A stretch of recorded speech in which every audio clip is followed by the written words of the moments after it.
Pemirsa apa kabar? Saya Jonathan membawakan Warta Berita PTS tanggal 17 Juli.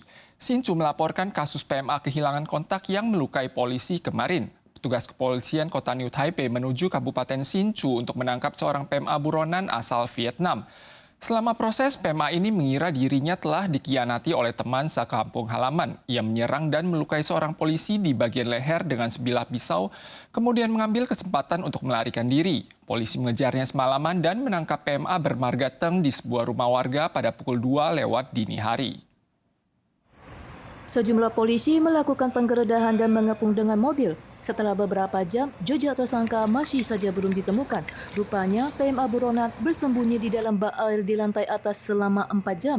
Ia mengira polisi telah pergi dan berencana mencari tempat persembunyian baru. Namun, kemudian ia tertangkap di tempat. PMA tak berdokumen bermarga Teng berasal dari Vietnam. Ia menjadi buronan karena terlibat dalam kasus narkoba dan penyergapan. Kepolisian kota New Taipei melakukan penangkapan lintas wilayah ke Kabupaten Hsinchu. Tapi dalam proses penangkapan, seorang polisi terluka di bagian leher dan ditangani dengan 4 jahitan. 见警方6人趋前表明身份及取出案场的兰坡刀挥舞造成本分局诚信侦查所那个右侧颈部表皮遭划伤约20公分。 Sebelum tersangka bersembunyi, polisi sempat meminta bantuan PMA senegaranya yang bermarga Nguyen untuk membantu menelepon meminta tersangka untuk turun. Tetapi begitu melihat polisi datang, tersangka tidak hanya menyerang polisi, ia juga menikam rekan senegaranya sebelum kabur. 我跑那边的嘛，他还去看了，他用刀子，然后是他拿刀子卡地墙，然后是我的很多流血出来了。 PMA yang terluka memiliki sengketa uang dengan tersangka. Ia terluka saat bekerja sama dengan polisi dan untungnya tidak membahayakan jiwa. PMA tak berdokumen bermarga Teng akan dibawa ke kantor kejaksaan setempat untuk penyelidikan lebih lanjut. Di sisi lain, seorang remaja generasi kedua imigran baru di Desa Puyen, Kabupaten Changhua menjadi korban salah tangkap oleh 3 petugas polisi yang berpakaian bebas yang mengira ia adalah PMA kaburan, sehingga mengakibatkan luka parah pada wajah remaja tersebut. Kantor polisi Kabupaten Changhua kemarin menyatakan akan menjatuhkan hukuman berat. Ketiganya akan diselidiki oleh kantor kejaksaan distrik berdasarkan kelalaian profesi yang menyebabkan cedera. Seorang remaja yang bersepeda pulang ke rumah tiba-tiba dihentikan mobil.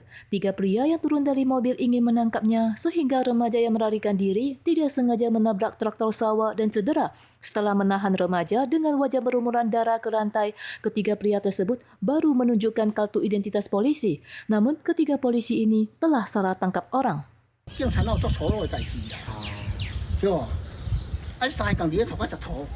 Remaja yang baru tamat SMA ini akan kuliah pada bulan September. Selama liburan musim panas, ia bekerja sebagai petani.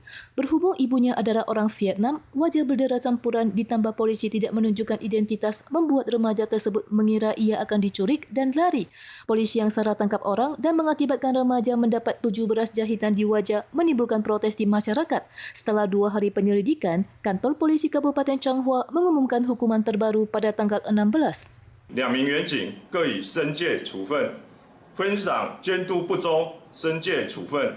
Selain 3 polisi yang salah tangkap orang, Kepala Polisi Cabang Shihu juga terkena sanksi. Polisi yang menyebabkan masyarakat cedera dijerat hukuman kelalaian profesional dan akan dibawa ke kantor kejaksaan setempat untuk penyelidikan lebih lanjut. Walau tidak menerpa Taiwan, Taifun Talim berpotensi meningkat menjadi taifun skala menengah pada hari ini. Akibat pengaruh sirkuler perifer lingkaran badai, ombak besar muncul di Pulau Xiaoliu, Chio Ping Tong selama 2 hari ini. Sementara di distrik Chiku di kawasan pesisir pantai Tainan diguyur hujan lebat kemarin siang yang sempat mengakibatkan banjir pada belasan rumah warga setempat. Genangan air membuat orang kesusahan membedakan jalanan dan parit. Akibat kecorakan sistem awan di sekitar Taifun Talim, perumahan di Kelurahan Sangu, Distrik Chiku di daerah pesisir Tainan yang berada di dataran rendah sempat kebanjiran saat hujan deras turun pada pukul 11 siang tanggal 16. Ketinggian air mencapai 10 hingga 20 cm meresahkan masyarakat setempat. Di sisi lain, ombak besar dan gelombang panjang muncul di kawasan pesisir pantai di kawasan timur Pulau Xiaoliu dalam 2 hari terakhir. Penumpang di kapal merasa bagaikan berada di atas kapal bajak laut, terutama pada tanggal 16, tinggi ombak mencapai 2 meter menurut pandangan mata. Taifun Talim terus bergerak menuju Pulau Hainan di pagi hari, tetapi dampak sabut depresi akan berlanjut hingga Selasa. Hujan petir masih berpeluang muncul di sore hari dalam 2 hari terakhir. Taifun kelima diperkirakan akan terbentuk pada Kamis.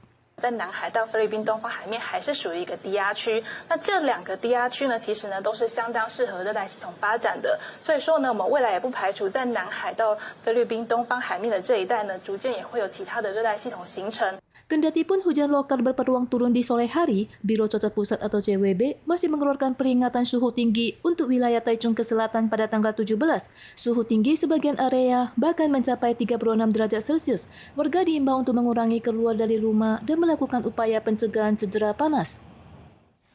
Makan es menjadi pilihan warga untuk melepas dahaga pada musim panas. Belum lama ini, Biro Kesehatan Kota Taipei melakukan pemeriksaan acak pada es batu dan bahan pelengkap pada beberapa toko minuman. Hasilnya 12 minuman es mencakup Smoothie House, Cinfacia, dan Movenpick tidak memenuhi standar higienis pada tahap pemeriksaan awal dan pemeriksaan ulang. Toko es Smoothie House di Yongkang Street menarik banyak pelanggan. Beberapa hari lalu, Biro Kesehatan Kota Taipei melakukan pemeriksaan dan menemukan kadar enterobakteria pada sejumlah produk es. Mencakup es salju susu talas telah melebihi standar dan menjatuhkan denda $40.000 Taiwan. Pelaku usaha telah menyetop penjualan produk dan kasus serupa juga ditemukan pada kacang hijau dan kacang merah yang dijual di toko Cinfacia. Biro Kesehatan Kota Taipei memeriksa secara acak 83 produk es termasuk es batu dan minuman sesuai uji standar kandungan mikrobiologis dalam makanan. Di antaranya 12 minuman es didenda setelah hasil pemeriksaan ulang awal tidak memenuhi standar higienis. Tanggal 16, otoritas Iran mengumumkan dimulainya kembali patroli hijab oleh polisi syariah. Saat ini ada banyak foto dan video di media sosial yang menunjukkan demonstrasi massa di kota Rash di kawasan utara.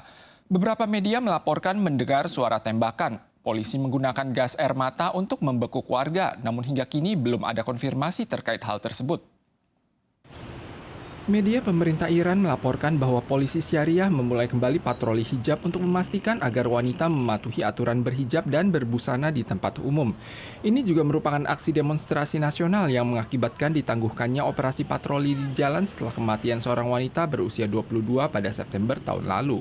اگه بشینی پای صحبتاشون نه مشکل ندارن اینا روی لهجه بازی دارن این کارو میکنن وگرنه اگه حرفاشون شنیده بشه قطعا میان طرف حجاب. Dalam beberapa bulan terakhir, semakin banyak wanita menolak mengenakan hijab saat pergi keluar. Kini seiring pemulihan patroli, beberapa artikel di medsos menunjukkan demonstrasi massal di kota Ras di kawasan utara. Pemirsa sekalian, sekian warta berita dari PTS. Kita soal lagi di lain kesempatan. Sampai jumpa.